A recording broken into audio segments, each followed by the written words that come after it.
दोस्त अहबाब को, अपने अजीज़ों को जमा करें और वहाँ पे बैठ के फिर उनको दर्स दें, कुरान मजीद सिखाएं और लोगों को जमा करें खाने के ऊपर, इफ्तारी सहरी के ऊपर, और साथ अल्लाह के दीन की दावत दें।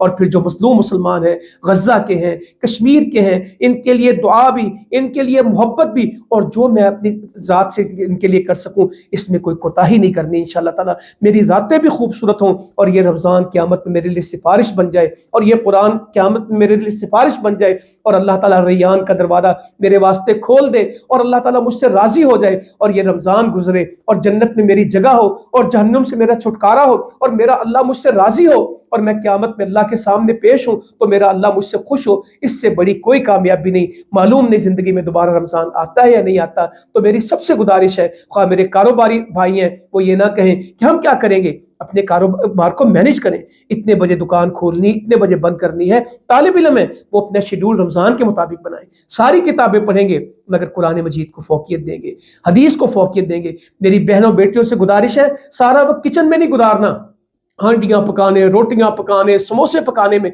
कुछ वक्त, बाकी आपको भी कुरान पढ़ना है, आपको भी दुआएं करनी है, आपको भी क़यामुल लैल पूरा करना है, और बाजारों की जान छोड़ दें।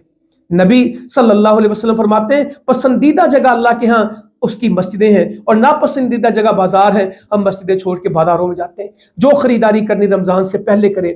रमजान में बाजार में सिर्फ कोई इंतहाई जरूरी चीज हो, सारा दिन रमजान में, इफ्तारियां भी रमजान में, क़यामुल लैल भी रमजान में, ऐसा नहीं करना। इंशाअल्लाह अपने रमजान को कीमती बनाएंगे, इस रमजान की दावत देंगे, इस रमजान को खिदमत का रमजान बनाना है, इस रमजान को इबादत का रमजान बनाना है, इस रमजान को दावत का ईमान बनाना है, इसको इबादत और ईमानियात से भरपूर रमजान बनाना है, इस रमजान को मुसलमानों के ग़ल्बे का, इस्लाह का, इस्लाम का रमजान बनाना है।